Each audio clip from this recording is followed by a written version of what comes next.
Tabalumilal pisiltik yashkashwokoltik. Maignik tuluk answinik te mashkaswokol tabalumilal. Hat repente ikashimisha wokol. Ya sakat chamel, ya sakat melotan. Pero hay smugul kodantik. Ha habite ha sokinejotik te cajual de Cristo Jesús. Hay un de salmista la yaltama de Salmos 23:4. Aunque yashkashon ta sukulek yun yashinal lajel, maik bin chopol yakshi. Rebion te mashivo te que mayunuk bayel kiptik o bayel tak intik mauk. Y yalte ya como haata hokinejon. Ha viejas smugul kodantik, hermanos y amigos.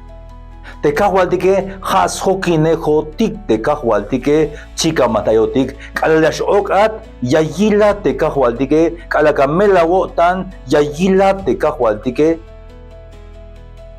ha ya la vi te salmista como hata hokinejon te hanabate sok te abaston yayabonik smukul kotan hades baston te cajualtique habite yas kanantaya de chije yas tembagel te tiawal chogetik kalyastal yotan sti te chije hayas tembagel ate machuti wane te machmila wane hayuna mete kahwatike sako metes navate sako metes bastone yakmes kanantay vel te chije tik yune hayun chica mantayat mameshamela wotan. Aunque haya wokol, pero hameshana, mames chaita wotan te ha sokinehat te kahwaltike. La yal te kahwaltika la mato shubata la yal naikme hokineheshmes pisil ora. Sbatel kinal hatu kale shlakte balumilale chite kahwal de Cristo Jesús.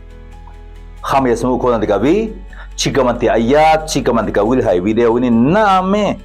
Te sokineja te cajualtique, mami la wotan, chica allá te exmuco la wotan, como hay cajualtic. Te cajualtique ja sokinejotis pisil ora. Y en tu vuelta. Él te ama como nadie en este mundo, Él dio la vida por ti, Jesús te ama.